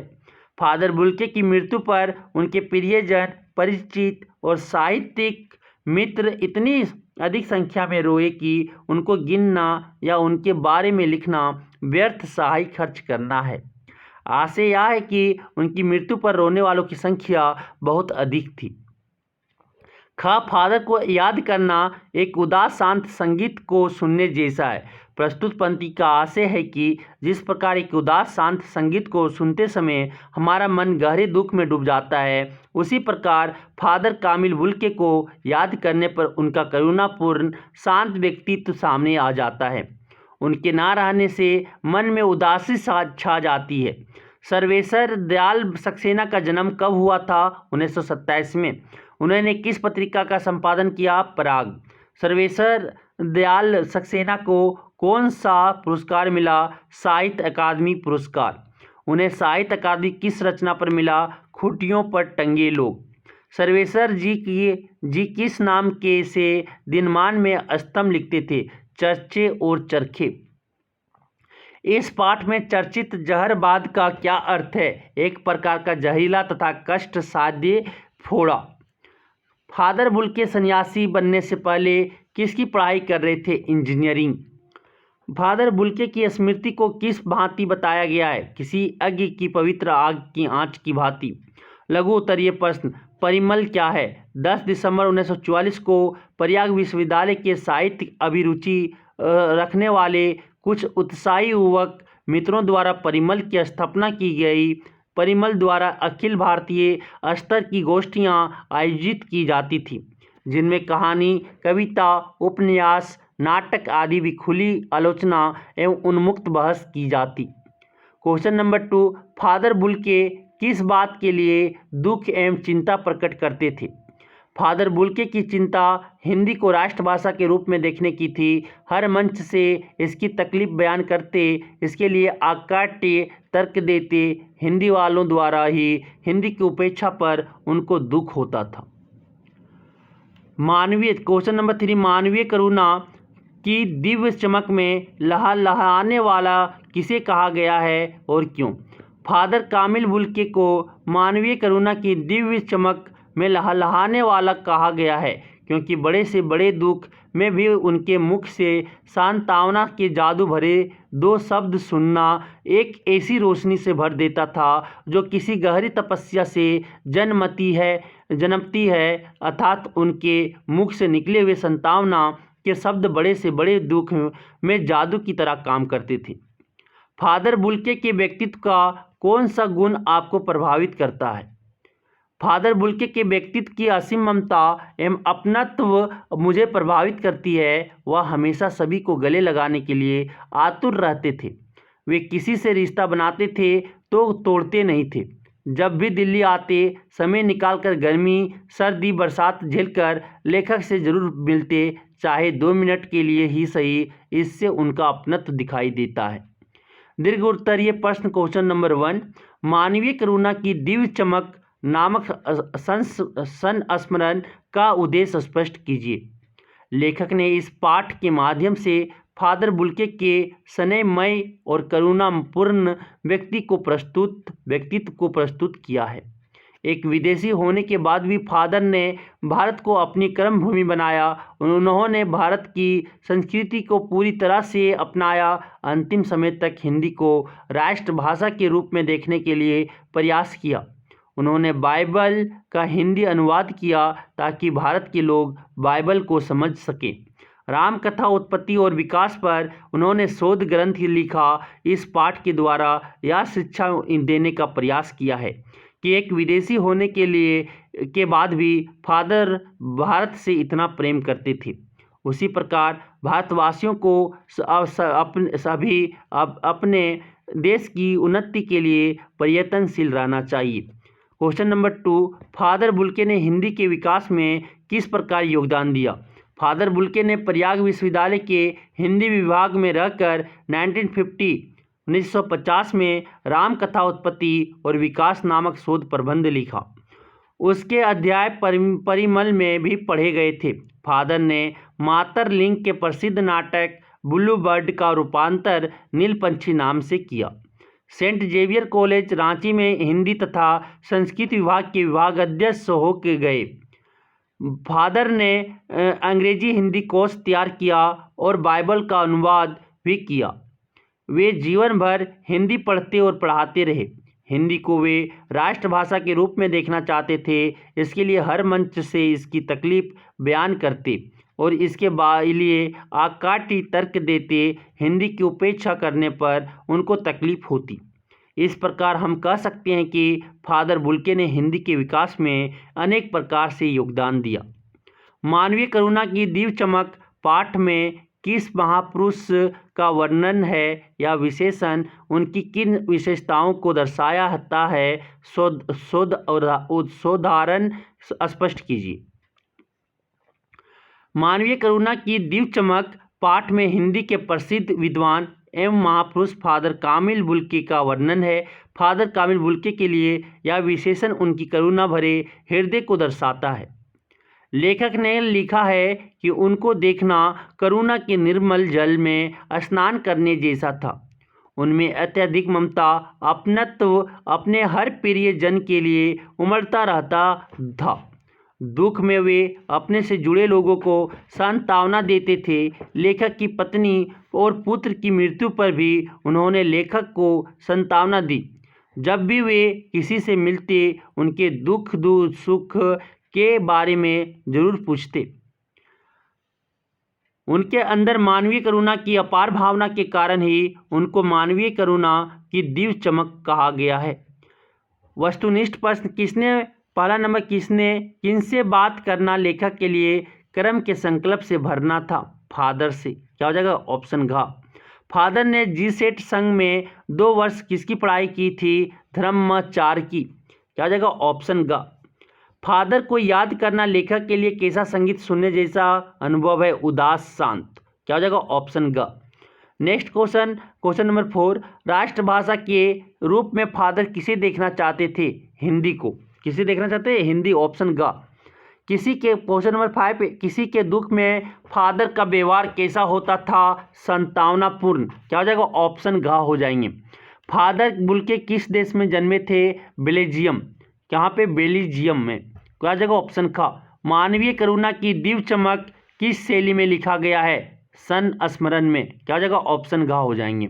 परिमल किसका नाम था? परिमल एक साहित्यकार संस्था का। क्या हो जाएगा? ऑप्शन ग। फादर बुल्के ने देश कोश तैयार किया? अंग्रेजी हिंदी कोश। क्या हो जाएगा? ऑप्शन ग। लेखक ने फादर की उपस्थिति की तुलना किस वृक्ष से की है? देवदारू। क्या हो जाएगा? ऑप्शन का हो जाएंगे। अब आते हैं नेक्स्ट चैप्टर, एक कहानी या कहानी मन्नू भंडारी के द्वारा लिखा गया है। लेखक परिचय, जन्म 1931 में, सन 1931 में 1931 मध्य प्रदेश के जिला मंदसौर, गांव भानपुरा। कहानी संग्रह, एक प्लेट सैलाब में हार गई, यही सच है, त्रिशंकु। उपन्यास, आपका बंटी, महाभोज। आत्मकथ्य, एक कहानी समान, हिंदी अकादमी शिखर सम्मान, भारतीय भाषा परिषद, कोलकाता, राजस्थान संगीत नाटक अकादमी, उत्तर प्रदेश हिंदी संस्थान पुरस्कार, ये सबसे उन्हें सम्मानित किया गया है। पाठ परिचय, एक कहानी मन्नू भंडारी द्वारा आत्मपरक शैली में लिखी हुई आत्मकथा है। उन्होंने कोई सिलसिलेवार आत्मकथा नहीं लिखी है। अपने आत्मकथ्य में उन व्यक्तियों और घटनाओं के बारे में लिखा है जो उनके लेखीय जीवन से जुड़े हुए हैं। इस पाठ में यह बात बड़े ही प्रभावशाली ढंग से दर्शाई गई है कि पहले लड़कियों को किस तरह की पाबंदियों का सामना करना पड़ता है।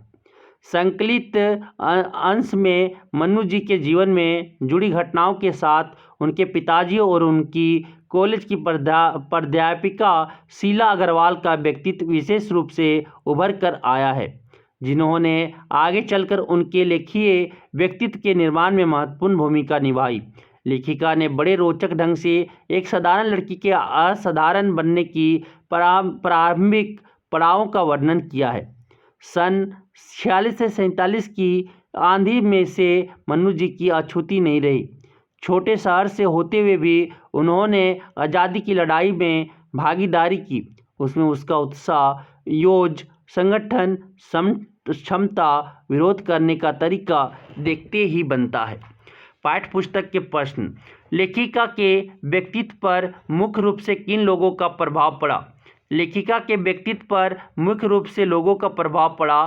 पिता का प्रभाव, लेखिका के व्यक्तित्व पर उसके पिता का नकारात्मक और सकारात्मक दोनों रूपों में प्रभाव पड़ा। लेखिका की तुलना उनसे 2 साल बड़ी बहन सुशीला से करने के कारण उनके मन में हीन भावना घर कर गई। इसके अतिरिक्त उन्होंने लेखिका को राजनीतिक परिस्थितियों से अवगत कराया। प्राध्यापिका शीला अग्रवाल का प्रभाव, प्राध्यापिका शीला अग्रवाल ने लेखिका की साहित्यिक समझ का दायरा बढ़ाया और अच्छी पुस्तकों को चुनकर पढ़ने में मदद की। इसके अलावा उन्होंने लेखिका में साहस एवं आत्मविश्वास भर दिया, जिसके फलस्वरूप वे स्वतंत्रता आंदोलन में सक्रिय रूप से भाग लेने लगी। क्वेश्चन नंबर 2, इस आत्मकथा में लेखिका के पिता ने रसोई को भठियार खाना कहकर क्यों संबोधित किया? लेखिका के पिता का मानना था कि रसोई में काम करने के कारण लड़कियों की क्षमता और प्रतिभा नष्ट हो जाती है। वे पकाने खाने तक ही सीमित होकर रह जाती हैं और अपनी प्रतिभा को निखार नहीं पाती हैं। प्रतिभा को भट्टी में झोंकने वाली जगह होने के कारण ही उन्होंने रसोई की भठियार खाना कहकर संबोधित किया है। क्वेश्चन नंबर 3, वह कौन सी घटना थी जिसके बारे में सुनने पर लेखिका को ना अपनी आंखों पर विश्वास हो पाया और ना अपने कानों पर? एक बार लेखिका के कॉलेज से पत्र आया कि आकर मिलें और बताएं कि लेखिका की गतिविधियों के कारण उनके खिलाफ अनुशासनात्मक कार्रवाई क्यों न की जाए। लेखिका के पिताजी कोर्स से बनाते हुए कॉलेज गए। वहां जाने पर पता चला कि सारे कॉलेज की लड़कियों पर लेखिका का बहुत रौब है।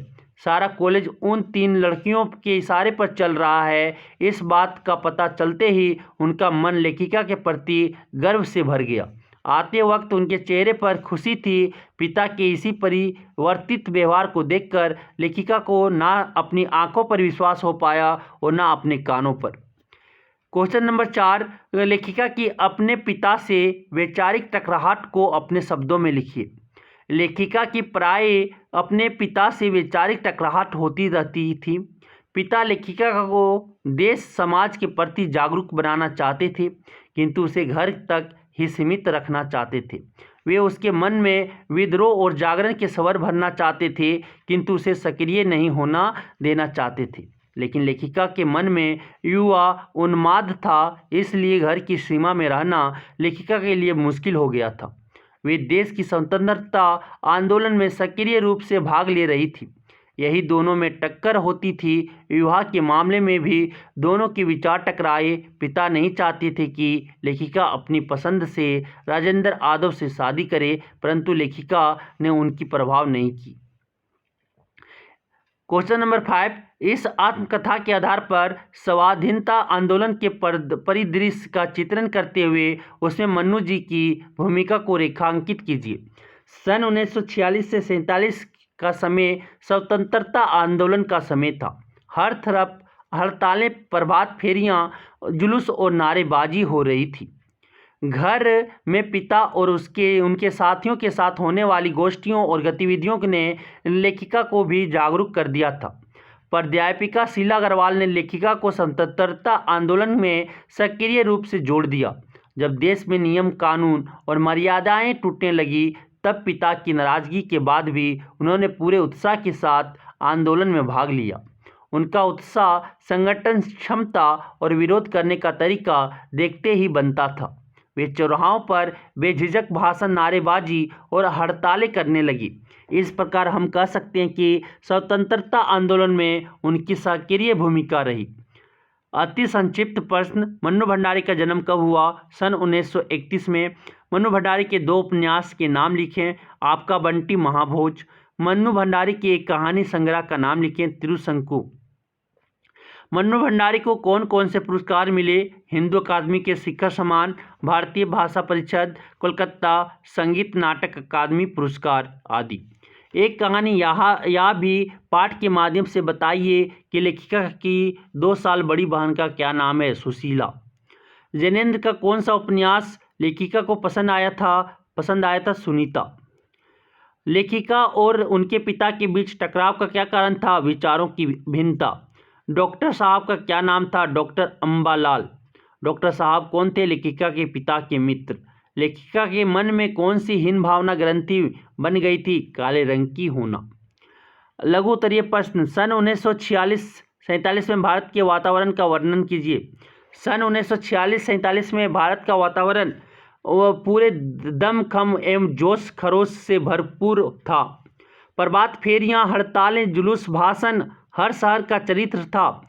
और इन सब से जुड़ना हर युवक का उन्माद और युवकों का खून लावा बन चुका था। आंदोलन में भाग लेने के लिए युवकों के साथ साथ युवतियां भी निर्भीक थी।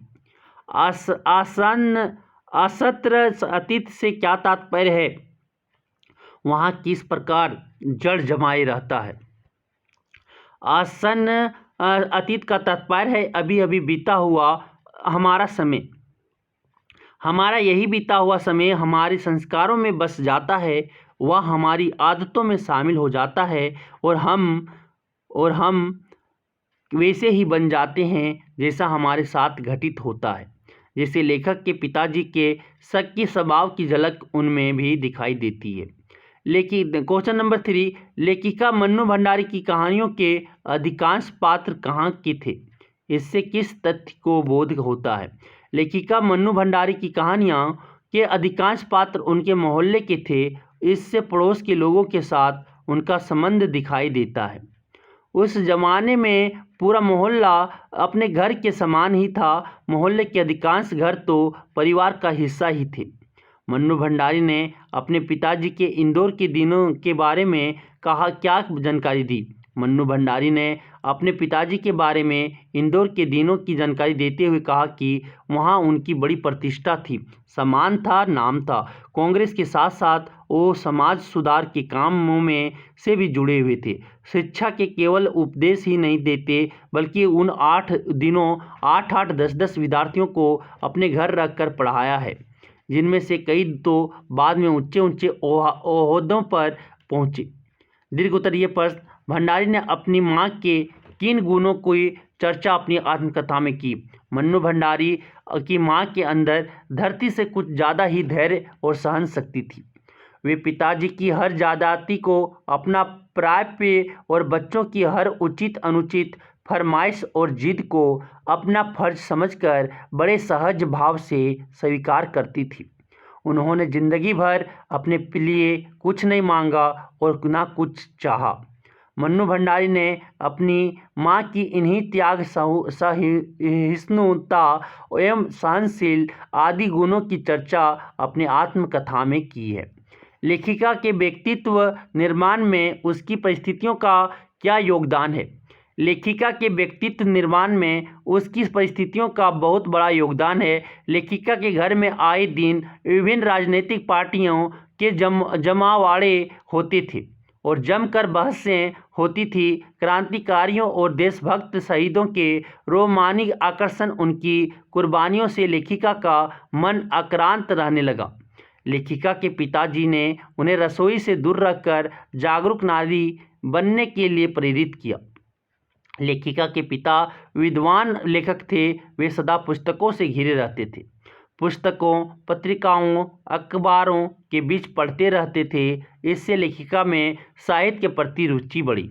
इस प्रकार कहा जा सकता है कि उनमें घरेलू परिस्थितियों के कारण ही उनके मन में साहित्य की प्रति अभिरुचि बढ़ी एवं राष्ट्रीय आंदोलन में उन्होंने बढ़ चढ़कर भाग लिया। क्वेश्चन नंबर 3, मनुष्य के जीवन में आस पड़ोस का बहुत महत्व होता है, परंतु महानगरों में रहने वाले लोग प्रायः पड़ोस कल्चर से वंचित रह जाते हैं। इस बारे में अपने विचार लिखें। पड़ोस कल्चर हमें अधिक सुरक्षा और अपनत्व प्रदान करती है। हमारा जीवन सामाजिक बना रहता है। बचपन में लेखिका संपूर्ण मोहल्ले को अपना घर मानती थी, लेकिन आज हमारे बीच फ्लैट कल्चर का इतना विस्तार हो रहा है कि हमारा जीवन फ्लैट में सिमट कर रह गया है।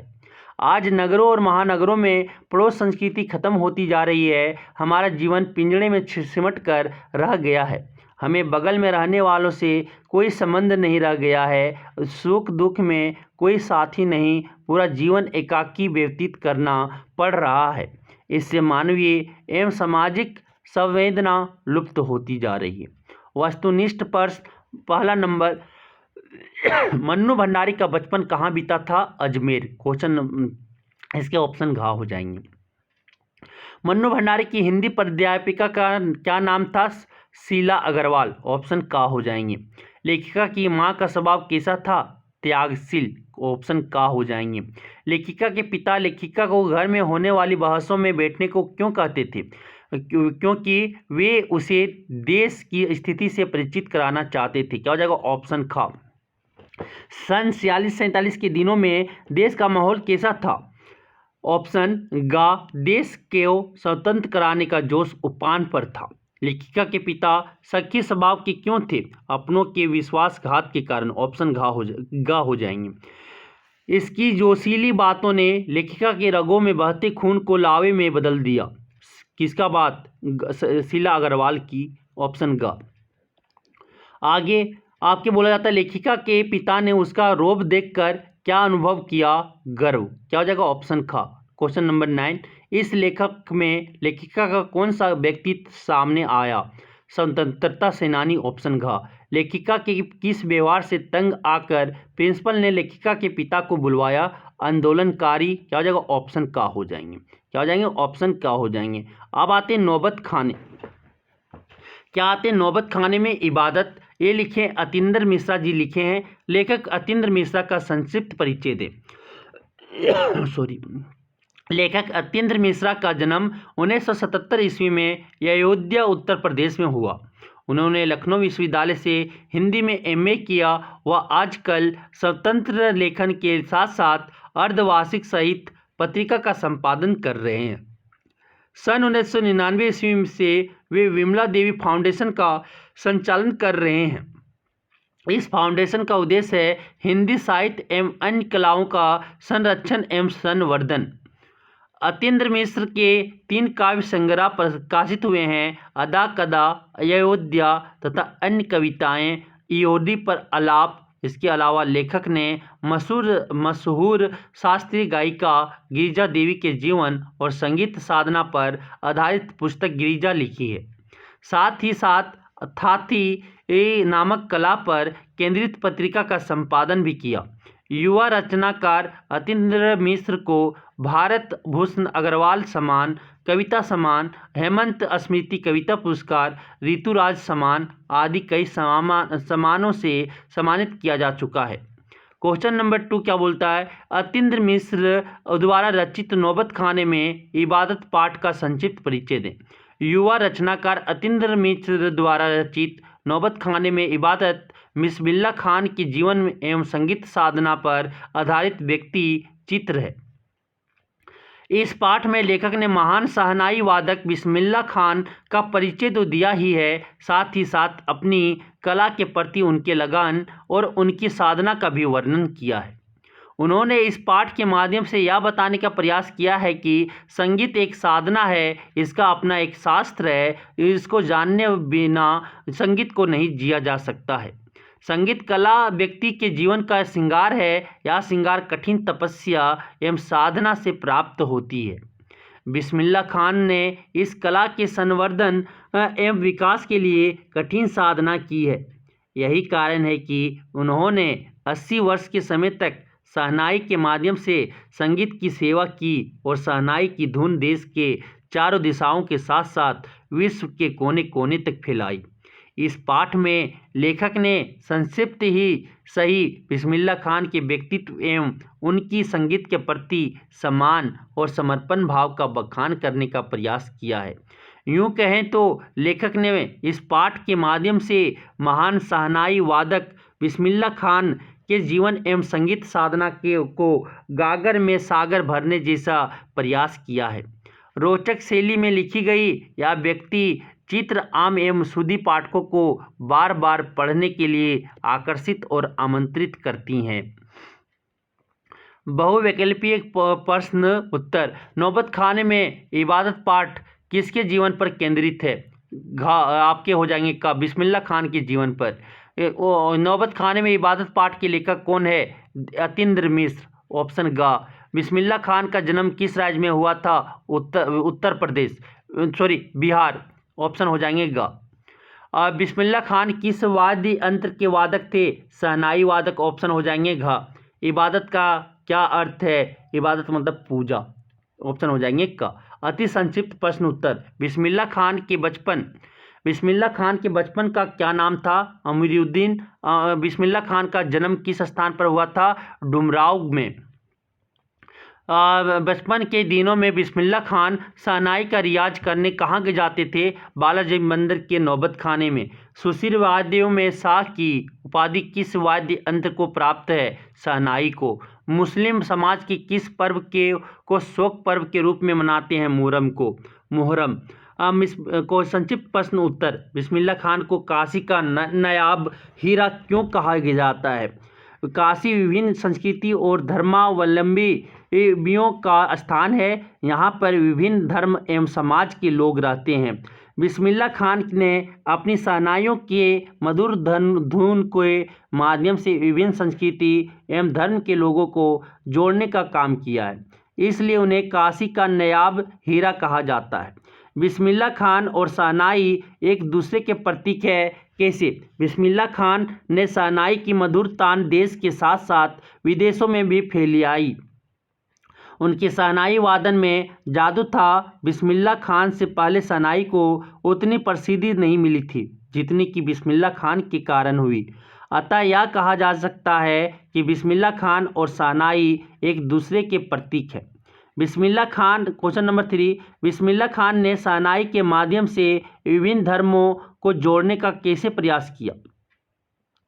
बिस्मिल्लाह खान मुसलमान थे। उनकी शहनाई की मंगल ध्वनि की गूंज बालाजी मंदिर में गूंजा करती थी। इसके अलावा हनुमान जी मंदिर में भी वह बजाया करते थे। ये दोनों हिंदुओं का पूजा स्थल है जो हिंदू मुस्लिम समुदाय को जोड़ने में सहायक सिद्ध हुआ। इस प्रकार उन्होंने विभिन्न धर्मों के लोगों को जोड़ने का प्रयास किया। क्वेश्चन नंबर 4, शहनाई से डुमराव का क्या संबंध है? शहनाई को बजाने के लिए रीड का प्रयोग किया जाता है। रीड अंदर से पोली होती है जिसके सहारे शहनाई को फूंका जाता है, या रीड नरकट से बनती है जो डुमराव में सोन नदी के किनारे पाई जाती है। इस प्रकार शहनाई से डुमराव का अटूट संबंध है। बिस्मिल्लाह खान, क्वेश्चन नंबर 5, बिस्मिल्लाह खान को बचपन में शहनाई सीखने में किसने प्रेरित किया? बचपन के दिनों में बिस्मिल्लाह खान बालाजी मंदिर में शहनाई सीखने जाते थे। वे जिस रास्ते से होकर बालाजी मंदिर जाते थे उसी रास्ते के किनारे घर में रसूलन बाई और बतुलन बाई दोनों बहनें विभिन्न प्रकार के शास्त्रीय संगीत का रियाज करते थे। उनकी आवाज़ को सुनकर बिस्मिल्लाह खान को बहुत खुशी मिलती थी और वे संगीत के प्रति और ज़्यादा आकर्षित हुए और प्रेरित भी हुए। दीर्घ उत्तरीय प्रश्न उत्तर। बिस्मिल्लाह खान की चारित्रिक विशेषताओं का वर्णन पाठ के आधार पर अपने शब्दों में करें। बिस्मिल्लाह खान का जन्म एक मुस्लिम परिवार में हुआ था। वे पक्के मुसलमान थे। इसके बावजूद वे सभी धर्मों के प्रति समान रूप से आस्था रखते थे। उन्होंने शहनाई का जो हुनर सीखा उसका रियाज करने के लिए बालाजी के मंदिर में जाया करते थे। बिस्मिल्लाह खान काशी के संकट मोचन मंदिर में हनुमान जयंती के अवसर पर होने वाले कार्यक्रम में अवश्य उपस्थित रहते थे। शहनाई की जादुई कला सीखने के बाद उन्होंने जीवन भर बालाजी मंदिर में गाया। उनके लिए काशी पवित्र धरती है जहां विभिन्न धर्मों एवं संस्कृतियों के लोग रहते हैं। उन्हें सभी धर्मों के साथ मिलकर रहना अच्छा लगता था। यही कारण है कि उन्होंने शहनाई की धुन को सभी धर्मों के बीच बजाया और सुनाया। शहनाई की धुन को विभिन्न जाति एवं धर्मों के परे असीमित कर दिया। उनके लिए सभी धर्मों के सब लोग एक समान थे। उनके लिए सबके प्रति श्रद्धा और सम्मान था। उनके लिए हिंदू धर्म भी मुस्लिम धर्म के समान ही था। एक बार एक बच्चों ने उनसे बड़े प्यार से पूछा कि जब भी कोई आपसे मिलने आता है आप वहीं फटी लुंगी पहने रहते हैं। अब तो आपको भारत रत्न भी मिल चुका है, आप सामान्य आदमी नहीं हैं। तब उन्होंने जवाब दिया, धत पगली, मुझे शहनाई के लिए भारत रत्न मिला है, ये लुंगी के लिए नहीं ना। सामान्य व्यक्ति वाले बिस्मिल्लाह खान में असामान्य वैचारिक समन्वय था जो सभी धर्मों को जोड़ने के लिए एक कड़ी का काम करता था। इस प्रकार उनका चरित्र बहुआयामी और बहुधर्मी था। क्वेश्चन नंबर 2, बिस्मिल्लाह खान गंगा जमुनी संस्कृति के संवाहक थे। पाठ के आधार पर सिद्ध कीजिए। बिस्मिल्लाह खान की शहनाई की जादुई धुन ने जाति एवं धर्मों की सीमाओं को तोड़ा है। इसके साथ देश की भौगोलिक सीमा को भी लांघकर विदेशों में भी अपनी सुरमयी धुन कोने कोने में पहुंचाई है। उन्होंने संगीत की जिस कला से प्रसिद्धि पाई है उसका रियाज करने के लिए काशी के बालाजी मंदिर के नौबत खाने में रियाज करने के लिए जाते थे। इसी मंदिर पर उनके कई पुश्तों ने अपनी कला की मंगल ध्वनि बजाई और काशी के लोगों को आलोकित किया। इसके साथ साथ हनुमान मंदिर के प्रत्येक कार्यक्रम में शामिल होते थे। उनके लिए काशी का पवित्र स्थल किसी इबादत से कम नहीं था। उन्होंने सभी धर्मों के धार्मिक स्थलों में शहनाई की जादुई धुन बिखेरी है। उन्हें शहनाई की धुन के माध्यम से सभी धर्मों को एक करने का प्रयास किया। वे अक्सर कहते थे, क्या करें मियाँ, ये काशी छोड़कर कहाँ जाएं? यहाँ गंगा मैया, यहाँ बाबा विश्वनाथ, यहाँ बालाजी का मंदिर, यहाँ हमारे खानदान की कई पुश्तों ने शहनाई बजाई है। हमारे नाना तो वही बालाजी मंदिर में बड़े प्रतिष्ठित शहनाई वाज रह चुके हैं। अब क्या करें, मरते दम तक शहनाई छूटेगी ना। काशी में जिस तरह बाबा विश्वनाथ और बिस्मिल्लाह खान एक दूसरे के पूरक हैं, उसी तरह मुहर्रम, तजिया और होली अबीर। प्रसिद्धि पाने के बावजूद बिस्मिल्लाह खान को काशी का संस्कार, रीति रिवाज और यहाँ के संगीत प्रेमियों के प्रति अत्यधिक प्रेम था। वे इस बहुसांस्कृतिक जगह को छोड़कर कहीं नहीं जाना चाहते थे। वे यहाँ के सभी धर्मों के चाहने वालों के बीच ही रहना चाहते थे। इस प्रकार यह कहा जा सकता है कि बिस्मिल्लाह खान गंगा जमुनी संस्कृति में संवाहक थे। पाठ्य पुस्तक के प्रश्नोत्तर। शहनाई की दुनिया में डुमराव को क्यों याद किया जाता है? शहनाई को फूंक कर बजाया जाता है। इसमें रीड का प्रयोग होता है, जो नरकट एक विशेष प्रकार का घास से बनती है। यह नरकट डुमराव में सोन नदी के किनारे पाई जाती है, इसलिए शहनाई की दुनिया में डुमराव को भी याद किया जाता है। साथ ही प्रसिद्ध शहनाई वादक बिस्मिल्लाह खान का जन्म स्थान डुमराव ही है। क्वेश्चन 2, बिस्मिल्लाह खान को शहनाई की मंगल ध्वनि का नायक क्यों कहा गया है? शहनाई बहुत ही सुरीला वाद्य यंत्र है। यह विभिन्न प्रकार के मंगल कार्य के शुभ अवसर पर बजाया जाता है।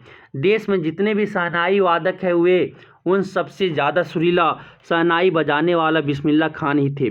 उनके जैसा अभी तक कोई शहनाई वादक नहीं हुआ। उन्होंने देश के साथ साथ विदेशों में भी शहनाई की सुरीली तान बिखेरी, इसलिए बिस्मिल्लाह खान को शहनाई की मंगल ध्वनि का नायक कहा गया है।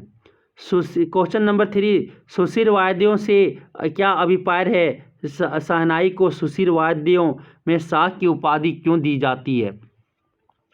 सुशीर वाद्यों का अभिप्राय है सुराख वाले वाद्य जिन्हें फूंक कर बजाया जाता है। जितने भी सुशीर वाद्य है उन सबसे शहनाई सबसे ज़्यादा सुरीली होती है, और इसलिए शहनाई को सुशीर वाद्यों में शाह की उपाधि दी गई है। आशय स्पष्ट कीजिए। फटा सुर ना बख्शे लूंगी या का क्या, आज फटी है तो कल सी जाएगी। आशय प्रस्तुत पंक्ति नौबत खाने में इबादत से ली गई है, जिसके लेखक अतीन्द्र मिश्र है। इस पंक्ति में बिस्मिल्लाह खान ने शहनाई के प्रति अपरितम प्रेम को दिखाया है। बिस्मिल्लाह खान को अपनी शहनाई के प्रति बेहद लगाव था। वे हमेशा खुदा से दुआ मांगते हैं कि उनकी शहनाई की सुरीली आवाज़ हमेशा बनी रहे। वे भले ही गरीबी में जीवन बसर करें, लेकिन उनकी शहनाई की आवाज़ में कभी भी किसी प्रकार की कर्कशपन न आए। मेरे मालिक सुर बकस दे, सुर में वह तासीर पैदा कर की, आंखों से सच्चे मोती की तरह अनगढ़ आंसू निकल आए। यह पंक्ति नौबत खाने इबादत से ली गई है, जिसके लेखक अतीन्द्र मिश्र है। इस पंक्ति में बिस्मिल्लाह खान की शहनाई के प्रति गहरी रुचि की अभिव्यक्ति हुई है। बिस्मिल्लाह खान अपने खुदा से हमेशा यही दुआ मांगते हैं कि उनकी शहनाई से हमेशा ऐसी सुरीली और दिल को छूने वाली आवाज़ निकले जिससे लोग हमेशा गदगद हो जाए। वे हमेशा चाहते कि उन्हें जीवन में भले ही कुछ और ना मिले, लेकिन शहनाई की सुर हमेशा ऐसे ही बनी रहे, जो लोगों के दिलों में पर राज करे, उनके दिल को छू जाए, उन्हें मार्मिक कर दे, उन्हें रोने के लिए मजबूर कर दे। क्वेश्चन नंबर 5, काशी में हो रहे कौन से परिवर्तन बिस्मिल्लाह खान को व्यतीत करते हैं? काशी में हो रहे परिवर्तन से बिस्मिल्लाह खान अत्यधिक व्यतीत है। वहाँ अब खान पान की पुरानी परंपराएं ख़त्म हो रही है। अब मलाई बर्फ़ का वह स्वाद नहीं बचा जिसको खाकर वह कभी अत्यधिक खुश हुआ करते थे। कुलसुम की छंद करती वह संगीतात्मक कचौड़ी और देसी घी से बनी जलेबी नहीं मिलती है। अब काशी में संगीत और साहित्य के प्रति वैसा प्रेम और सम्मान नहीं दिखता है। गायकों के साथ साथ गाने वाले संगीतकारों का भी पहले जैसा सम्मान नहीं रहा। अब हिंदू मुस्लिम समुदाय के बीच पहले जैसा मेल जोल नहीं बचा है। काशी के ऐसे परिवर्तन से बिस्मिल्लाह खान अत्यधिक दुखी है। क्वेश्चन नंबर 6, पाठ में आए किन प्रसंगों के आधार पर आप कह सकते हैं कि बिस्मिल्लाह खान मिली जुली संस्कृति के प्रतीक थे? बिस्मिल्लाह खान स्वयं मुस्लिम थे। उनकी मुस्लिम धर्म और संस्कृति के प्रति गहरी आस्था थी। वे 5 वक्त नमाज अदा करते थे, मुहर्रम में श्रद्धापूर्वक भाग लेते थे। इसके बावजूद हिंदुओं के मंदिरों में अक्सर शहनाई बजाया करते थे। जब कभी भी काशी से बाहर होते तो बालाजी मंदिर की तरफ मुड़कर प्रणाम करते थे। उनके लिए हमेशा गंगा माँ के समान थी। अतः कहा जा सकता है कि बिस्मिल्लाह खान मिली जुली संस्कृति के प्रतीक थे। वे वास्तविक अर्थों में सच्चे इंसान थे। बिस्मिल्लाह खान को भारत रत्न के अलावा कई महत्वपूर्ण सम्मान मिले, लेकिन कभी भी उनके व्यवहार में उनकी उपलब्धि का गुमान नहीं रहा। वे काशी की मिली जुली संस्कृति का हृदय के सम्मान करते थे। उन्होंने कभी अपने खुदा से धन संपत्ति नहीं मांगी, बल्कि हमेशा शहनाई की सुरीली तान की मांग की, ताकि शहनाई की यह तान सभी धर्मों के संगीत प्रेमियों को खुश कर सके, उनके जीवन में आनंद की धारा बहा सके। अतः कहा जा सकता है कि वह सच्चे अर्थों में इंसान थे। क्वेश्चन नंबर 7, बिस्मिल्लाह खान के जीवन से जुड़ी उन घटनाओं और व्यक्तियों का उल्लेख करें जिन्होंने उनकी संगीत साधना को समृद्ध किया। बिस्मिल्लाह खान के जीवन और संगीत साधना को कई लोगों ने प्रेरित किया। रसूलन बाई और बतुलन बाई हमेशा डुमरी, टप्पे, दादरा आदि शास्त्रीय संगीत को गाया करते थे, जिनको सुनकर वे हमेशा प्रेरित होते थे। कुलसुम की कचौड़ी के बनने की प्रक्रिया के क्रम में भी वे संगीत ढूंढा करते थे। वे हमेशा अपने नाना जी के बजाए हुए शहनाई को ढूंढकर बजाने का प्रयास करते थे। उनके मामू जान अली बख्श खान ने भी संगीत के प्रति उनमें गहरी रुचि जगाई। इस प्रकार उनके जीवन और संगीत साधना को अनेक लोगों से प्रेरित किया। अब हम लोग कीर्तिका का पूरे जो दूसरे पार्ट का बुक है वो हम लोग नेक्स्ट लेक्चर में करेंगे। धन्यवाद।